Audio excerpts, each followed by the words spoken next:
الحمدللہ رب العالمین والصلاة والسلام علی سید الانبیاء والمرسلین وعلی آلہ واصحابہ وعلی کل من تبعہم بإحسان الی یوم الدین، اما بعد۔ بسم اللہ الرحمن الرحیم۔ محترم سامعین کرام، سیرت کورس کا پہلا حصہ عادت عبادت کیسے بنتی ہے، اس کا آج ہم سبق نمبر 11 پڑھ رہے ہیں۔ انسان فطری طور پر اس بات کا عادی ہے کہ اسے جیسے اس کے جسم کا حصہ بال ہیں تو اسے وہ رکھتا ہے، اس کے بارے میں اس کو بناتا سنوارتا ہے۔ اب یہ جو بالوں کو رکھنا، اس کو بنانا، ان کو سنوارنا، اگر ہم اپنی مرضی سے اپنی خواہشات کے مطابق کریں گے تو یہ ایک عادت ہوگی، اس میں کوئی عبادت کا پہلو نہیں ہوگا۔ لیکن دین اسلام نے ہمیں ایسی تعلیمات دی ہیں کہ جن پر عمل کر کے ہم اپنی اس عادت کو بھی عبادت بنا سکتے ہیں۔ وہ کون سی تعلیمات ہیں؟ ان میں سے جو اہم تعلیمات ہیں وہ آج ہم پڑھیں گے۔ سب سے پہلی بات یہ کہ نبی اکرم صلی اللہ علیہ وسلم نے ارشاد فرمایا کہ من کان لہ شعر فلیکرمہ، کہ جس آدمی کے بال ہیں تو اسے ان کا اکرام کرنا چاہیے، ان کو سلیقے سے رکھنا چاہیے۔ بد سلیقے سے اور بس بغیر کسی اہتمام کے بالوں کو چھوڑ دینا یہ کوئی اچھی بات نہیں ہے۔ یہ نبی اکرم صلی اللہ علیہ وسلم کا فرمان ہے کہ بال رکھنے ہیں تو سلیقے سے رکھو۔ دوسری بات یہ کہ حضور اقدس صلی اللہ علیہ وسلم کا یہ معمول تھا کہ آپ سر کے بالوں کو تیل لگایا کرتے تھے، اور وہ بھی تھوڑا نہیں، بہت زیادہ۔ صحابہ اکرام فرماتے ہیں کہ آپ کی پگڑی کے نیچے جو کپڑا ہوتا تھا وہ اتنا تیل سے تر بتر ہوتا تھا جیسے کوئی تیلی کا جو ہے وہ کپڑا ہو تو وہ بار بار اس سے تیل پونچھتا ہو اور وہ تیل سے تر بتر ہو۔ ایسے نبی اکرم صلی اللہ علیہ وسلم کے سر کا کپڑا جو ہے وہ تیل سے بھرا ہوا ہوتا۔ تو اس لیے اس بات کو مد نظر رکھتے ہوئے کہ سنت طریقہ ہے، اگر آدمی اس جذبے سے تیل سر کے بالوں کو لگائے گا تو اس کے لیے یہ عمل بھی عبادت بن جائے گا۔ پھر بال جو ہیں چونکہ اٹھتے بیٹھتے یہ بکھر جاتے ہیں تو ان کو سنوارنا بھی اور گاہے بگاہے ان کو کنگھی کرنا، یہ بھی نبی اکرم صلی اللہ علیہ وسلم کا معمول تھا کہ آپ پانی لگا کر اپنے بالوں کو کنگھی کیا کرتے۔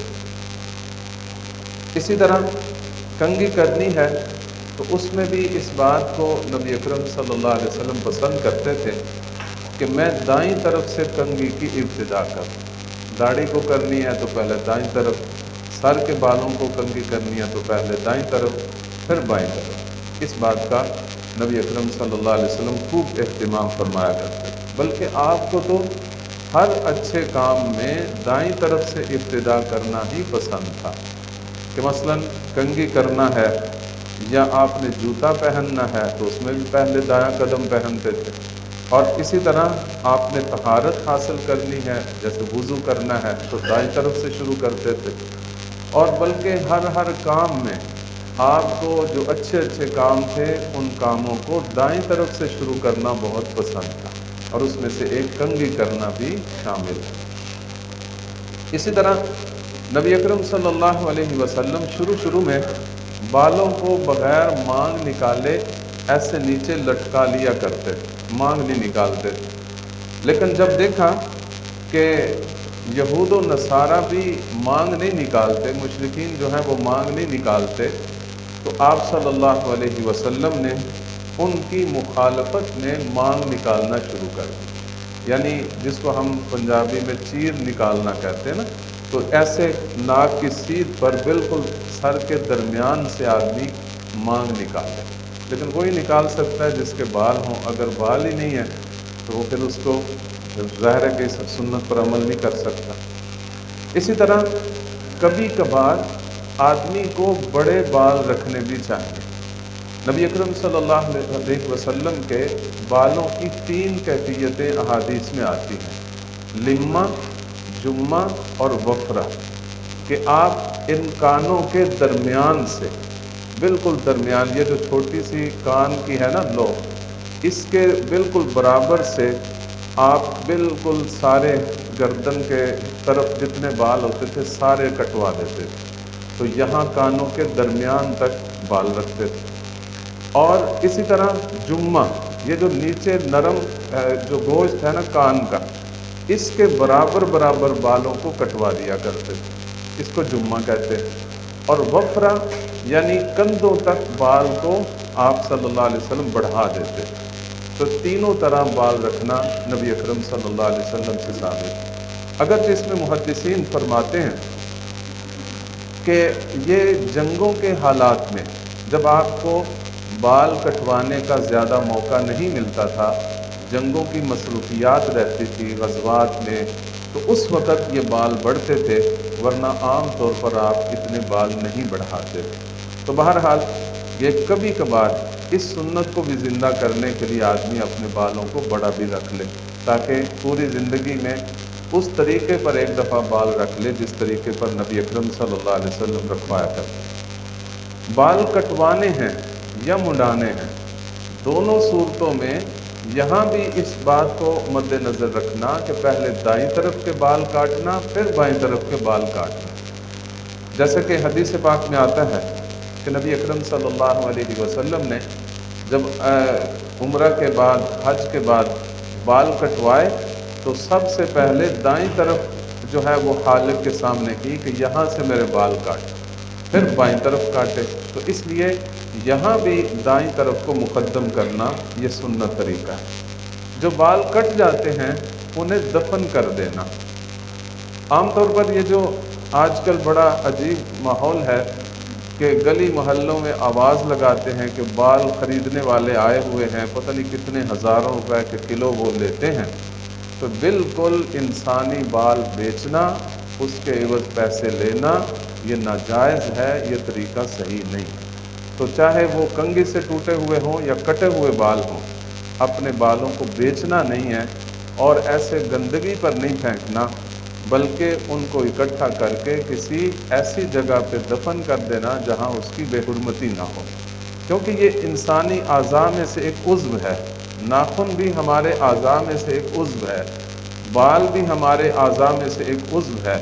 اگر ہم اپنے ہی اعضاء کی بے حرمتی شروع کر دیں گے، روڑی پر پھینک دیں گے، گندگی میں پھینک دیں گے، تو پھر اور کوئی ہمارے اعضاء کی اگر بے حرمتی کرتا ہے تو پھر ہمیں کیوں غصہ آتا ہے؟ بلکہ بعض علماء نے لکھا ہے کہ اگر ہم ان بالوں کو، ناخنوں کو گندگی میں پھینکیں گے تو ہمارے اوپر برے اثرات ہوں گے۔ مثلا جنات کے بھی اثرات ہو سکتے ہیں، کیونکہ ہمارے اعضاء گندگی میں پھینکے جائیں گے، گندگی پر جنات آئیں گے، وہ ہمارے اعضاء میں سے اس عضو پر تسلط حاصل کر لیں گے، پھر ہمیں مختلف قسم کی تکلیفیں شروع ہو جائیں گی۔ تو اس لیے ان بالوں کو ہمیشہ اکٹھا کر کے دفنانا چاہیے، نالی میں، روڑی میں، گندی جگہوں پر نہیں پھینکنا چاہیے۔ اسی طرح یہ بھی تعلیم ہے کہ بال کٹوانے میں کافروں کی مشابہت اختیار نہیں کرنی چاہیے۔ مثلا ایک طریقہ کافروں کا یہ تھا کہ وہ سر کا کچھ حصہ منڈا دیتے تھے اور کچھ حصہ بالوں کو بڑھا دیتے تھے۔ آج کل کٹنگ کرنے والے جیسے مختلف ڈیزائن انہوں نے لگائے ہوتے ہیں، تو ان ڈیزائنوں میں ایک یہ ہوتا ہے کہ یہاں پر بالکل مشین پھیر دیتے اور اوپر والا حصہ جو بال ہے وہ بڑے ہوتے ہیں۔ ہمیشہ بالوں کو کٹوانے میں اس بات کا خیال رکھنا چاہیے کہ بال برابر کاٹے جائیں، کچھ حصہ مونڈ دینا اور کچھ حصہ چھوڑ دینا، یہ جو ہے یہ کفار کا طریقہ ہے، یہ مسلمانوں کا طریقہ نہیں۔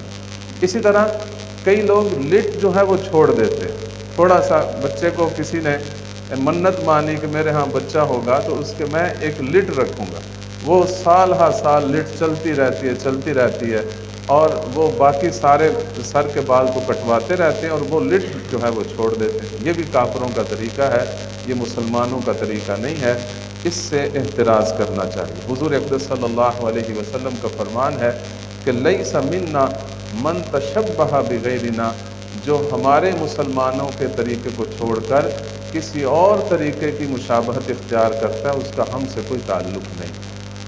اسی طرح مردوں کو عورتوں کے اور عورتوں کو مردوں کے مشابہ بال نہیں رکھنے چاہیے۔ مردوں کے بال جیسے میں نے عرض کیا زیادہ سے زیادہ یہاں تک ہوتے ہیں، اور ویسے یہ بھی تو کبھی کبھار حضور صلی اللہ علیہ وسلم نے رکھے ہیں، عام طور پر کان کی لو تک یا کانوں کے درمیان تک۔ تو عورتیں اتنے بال نہ کٹوائیں کہ وہ مردوں کے مشابہ ہو جائیں۔ اگر کٹوانے کی ضرورت پڑ جائے، کٹوانا تو تب ضرورت پڑتی ہے جب اٹھتے بیٹھتے ان کے بال کھچنے شروع ہو جائیں، مثلا وہ کمر سے بھی نیچے چلے جائیں تو تکلیف ہو، اس وقت کٹوا سکتی ہیں۔ یا پھر ان کے بالوں کے آگے جیسے دو منہ بن جاتے ہیں، بیماری ہے، تو ان کا علاج بعض اوقات بتایا جاتا ہے کہ ان کے کنارے کاٹ دیا جائے، تو وہاں اس وقت تو کاٹنا ٹھیک ہے، لیکن بلا وجہ عورتوں کو بال چھوٹے کرنا اور ان کو مردوں کے مشابہ خاص طور پر کرنا، اس پر نبی اکرم صلی اللہ علیہ وسلم نے لعنت کی ہے، ان مردوں پر جو عورتوں کے مشابہ بال رکھتے ہیں اور ان عورتوں پر جو مردوں کے مشابہ بال رکھتی ہیں۔ اسی طرح بالوں کے اوپر اگر سفید بال آ جائے تو انہیں اکھاڑنا نہیں چاہیے صرف اس وجہ سے کہ سفید آ رہے ہیں۔ سب سے پہلے سفید بال حضرت ابراہیم علیہ السلام کے آئے تھے، اس سے پہلے کبھی کسی انسان کے سفید بال نہیں ہوتے تھے۔ ان کے جب بال شروع ہوئے تو انہوں نے پوچھا یا اللہ یہ کیا ہے؟ تو اللہ تعالیٰ نے فرمایا یہ عزت اور کرامت کی علامت ہے، تو انہوں نے پھر بال چھوڑ دیے۔ تو اسی طرح نبی اکرم صلی اللہ علیہ وسلم کی تعلیم بھی یہی ہے کہ کسی کے سفید بال آ جائیں تو اسے اکھاڑے نہ، بلکہ ان کو رہنے دیں۔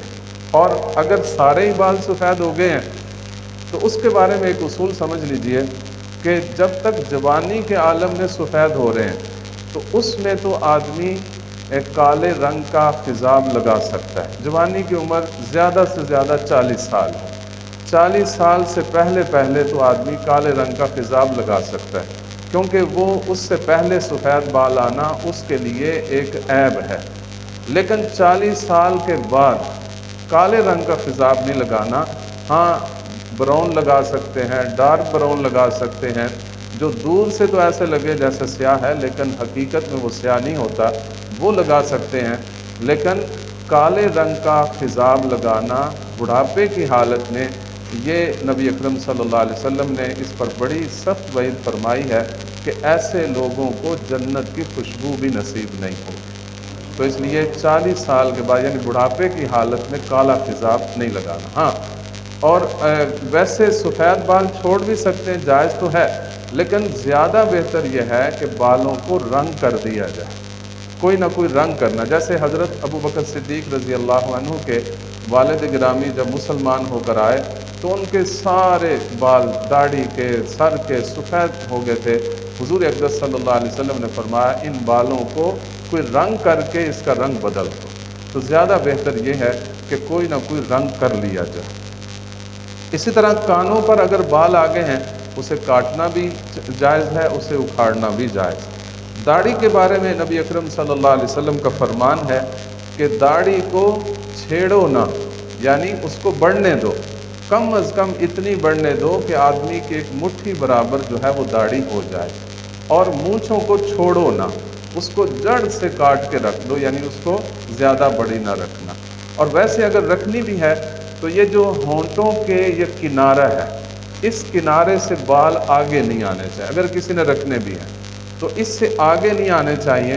ہاں یہ جو سائڈیں ہیں یہ آدمی بڑی رکھ سکتا ہے، لیکن ان ہونٹوں کے جہاں تک ہونٹ ہے اس کنارے تک آگے بال نہیں آنے چاہیے۔ اگر آئے ہوئے ہیں تو اسے کاٹ دینے چاہیے۔ کھانے پینے میں اس کے اندر جو ہے نا وہ مونچھوں کے بال ملوث نہیں ہونے چاہیے۔ داڑھی کو کنگھی کر کے بھی رکھنا، اور داڑھی کو نبی اکرم صلی اللہ علیہ وسلم جب کنگھی کرتے تھے تو حضرت عائشہ صدیقہ رضی اللہ عنہا فرماتی ہیں کہ آپ آئینہ دیکھتے تھے اور داڑھی کو سنوارتے۔ تو آئینہ دیکھتے وقت وہ ایک دعا بھی ہے جو میں نے نیچے لکھی ہے، الحمدللہ اللہم کما حسنت خلقی فحسن خلقی، کہ سب سے پہلے جملہ الحمدللہ، اللہ کا شکر ہے، اے اللہ جیسے آپ نے میری شکل و صورت خوبصورت بنائی ہے، میرے اخلاق بھی خوبصورت بنا۔ یہ نبی اکرم صلی اللہ علیہ وسلم دعا پڑھتے تھے۔ ایک مٹھی سے زائد اگر داڑھی بڑھنے لگ جائے تو حضور اکرم صلی اللہ علیہ وسلم کا معمول تھا، ترمذی شریف کی روایت ہے کہ آپ اس کی لمبائی سے بھی بال کاٹتے تھے، اس کی چوڑائی سے بھی بال کاٹا کرتے تھے۔ تو اس لیے زیادہ بہتر یہ، اگرچہ اس سے بڑی رکھنی بھی جائز تو ہے، لیکن مٹھی سے زیادہ کاٹنا یہ نبی اکرم صلی اللہ علیہ وسلم کی سنت ہے۔ اسی طرح جو مونچھیں ہیں، اگر کوئی آدمی کاٹتا ہی نہیں ہے، سکھوں کی طرح بڑھاتا ہی رہتا ہے، تو حضور اقدس صلی اللہ علیہ وسلم کا فرمان ہے کہ من لم یأخذ من شاربہ، جو اپنی مونچھیں نہیں کاٹتا، فلیس منا، اس کا ہم سے کوئی تعلق نہیں۔ یہ ترمذی شریف کی روایت ہے۔ اس لیے مونچھیں نہیں بڑی کرنی بلکہ داڑھی کو بڑا کر۔ آج کے اس سبق کے حوالے سے میری تمام شرکاء جو بھی سیرت سے کورس میں شریک ہیں، ان سے درخواست ہے کہ ذرا غور کر کے اپنی زندگی کو بدلیں، نبی اکرم صلی اللہ علیہ وسلم کی تعلیمات کے مطابق آج سے یہ عزم کر لیں کہ ہم نے سنت کے مطابق داڑھی ضرور رکھنی ہے۔ میرا خیال ہے سب کا عزم ہو جائے گا انشاءاللہ۔ اللہ تعالی ہم سب کو عمل کی توفیق عطا فرمائے۔